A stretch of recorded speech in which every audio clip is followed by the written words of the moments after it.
गांव की बहन में। फूलमती काकी, अंजलि दीदी के लिए शहर से फोन आया है, जल्दी से भेजो दुकान पे, नहीं तो फोन कट जाएगा। हाँ हाँ बेटा, अभी भेजती हूँ। अंजलि बेटा, तेरे लिए शहर से फोन है, सब काम छोड़ के जल्दी जाके सुन ले, नहीं तो फोन कट जाएगा। हाँ माँ, अभी जाती हूँ, जरूर मीनाक्षी दीदी का फोन आया होगा। हाय अंजलि। नमस्ते दीदी, मेरा मतलब हाय, कैसी हो आप? यहाँ तो सब ठीक है। मामा मामी कैसे हैं? तू कैसी है? मेरे तो एग्जाम्स होने वाले हैं, हर रोज कॉलेज जाना पड़ता है, lectures, extra classes, private coaching. ओ मैं तो इतना थक जाती हूँ, क्या बताऊँ। आपकी कॉलेज वाली बहन जी आपको इतना पढ़ाती है, तो घर कब जाती हैं आप दीदी? अरे नहीं नहीं, ये सब सिर्फ मेरी प्रोफेसर नहीं पढ़ाती, मैं अलग से दूसरे टीचर्स के पास भी पढ़ने जाती हूँ। दीदी फिर तो आप बहुत थक जाती होगी ना, आप ना पैदल मत जाया करो, टांगा ले लिया करो दीदी।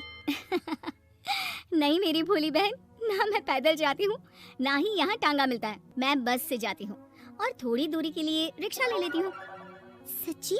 वहाँ पर टांगे नहीं, बस चलती है? वाह, वो भी हर रोज? हमारे गांव में भी बस आती है, दिन में 2 बार।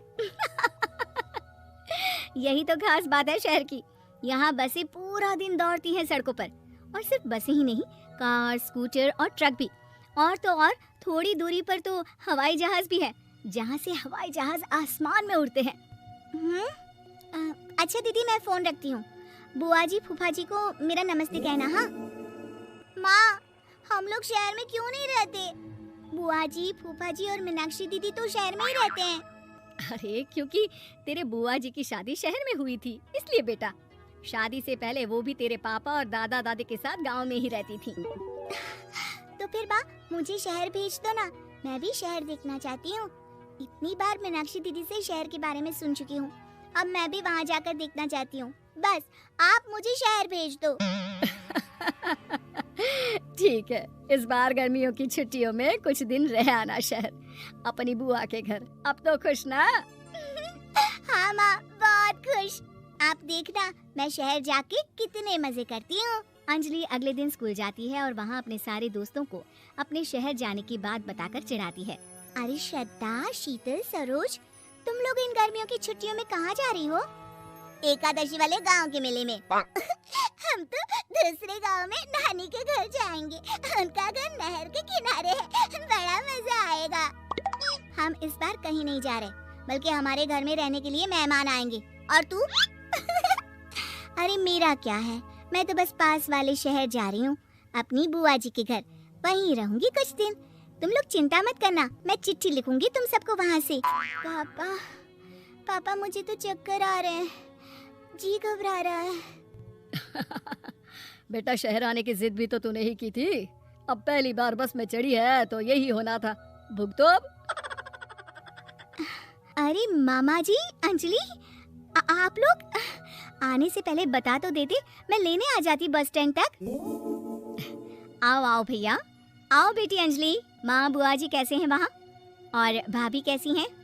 सब ठीक है, बस अंजलि जिद कर रही थी कुछ दिन आप लोगों के साथ रहने की, सो छोड़ने आ गया। दीदी, आप मुझे शहर घुमाने ले जाओ ना, मुझे भी शहर देखना है। हाँ हाँ चल, तैयार हो जा जल्दी से। अंजलि तैयार होने जाती है और कुछ देर बाद जब बाहर आती है तो अरे ये क्या कर दिया तूने? मार्केट तक ही तो जाना है, इतनी डार्क रेड लिपस्टिक, इतने बड़े बड़े झुमके और चूड़ियां और चेहरे पर इतना सारा पाउडर। मेरी बहन, ऐसे नहीं चलेगा, जा और ये सब हटा के आ। अरे कैसे, क्यों? मैंने शहर आने के लिए इतनी मेहनत से ये सब इकट्ठा किया था, और वैसे भी मैंने देखा है मोहल्ले की राधा काकी के टीवी पर एक फिल्म चल रही थी, उसमें हीरोइनें ना ऐसे ही तैयार होकर जाती है घूमने।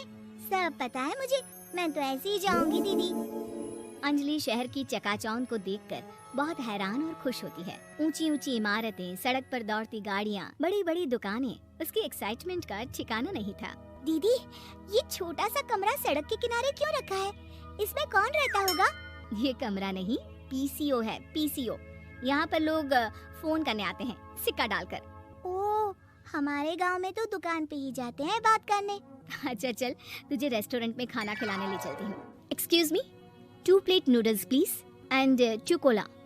मीनाक्षी को ऑर्डर प्लेस करते हुए अंजलि बहुत ध्यान से देखती है और थोड़ी ही देर में ऑर्डर लेकर वेटर आ जाता है और खाना टेबल पर रख देता है।